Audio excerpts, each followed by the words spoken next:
Councillor Shiner. I guess I see a different reality, because the reality is that most of those people talking about tall buildings don't have it in their communities. Most of those people that say this should be 40 stories, not Councillor Vaughan, you do.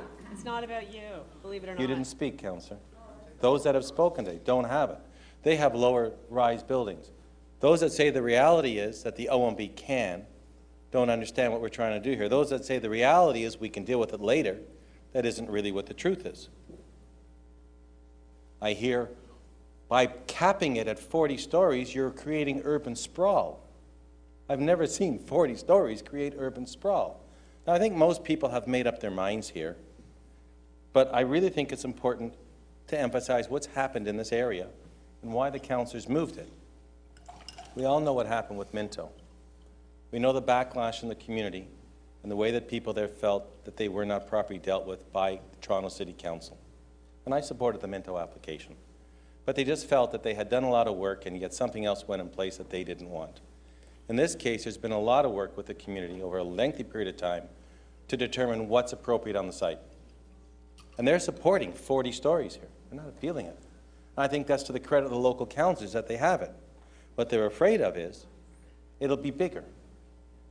And if we don't control it now and we sell it, there'll be an application, it'll end up at the OMB and we'll lose control.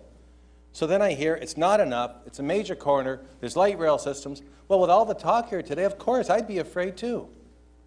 So what they're looking for is some confirmation that we're going to put our money where our mouth is. That the reality is, we think 40 stories is right.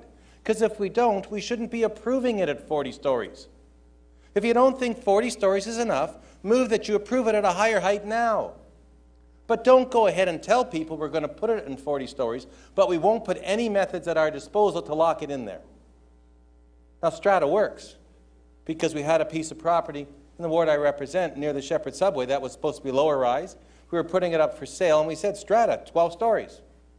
The person bought it, it was great. It was the first time I didn't have a developer go, nudge, nudge, wink, wink, I'll pay less and I'll make you a deal after for a Section 37 for some more money to go up, and you can vote against it. Play all those political games.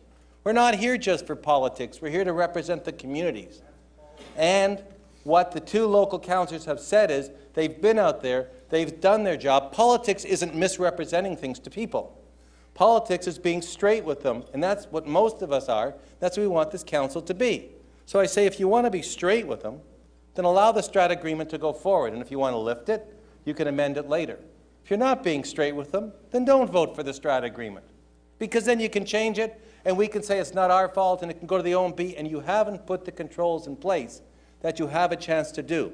And I think any of you out there facing a community which is as active as this, and has been through recent years, the type of development that's gone on, and has this much intensification, a tremendous amount of intensification in this area, because way down all the, it's not Main Street development here, it's down all the side streets, there's 25, 30, 35-story condominium buildings. All in that area, it's extremely dense, that you say, okay, it's 40 stories, it's 40 stories. That's all that we're being asked for. So I don't think it's unreasonable. It's a method that works. And I think, please, it's there. Now, you want to talk about a corner.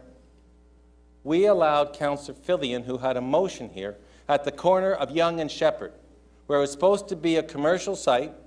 We could have put it up for sale, but we were afraid if we sell it, it would end up being a residential site, my God, at the corner of Yonge and Shepherd. So we leased that for 15 years, so it couldn't be a tall building on the corner.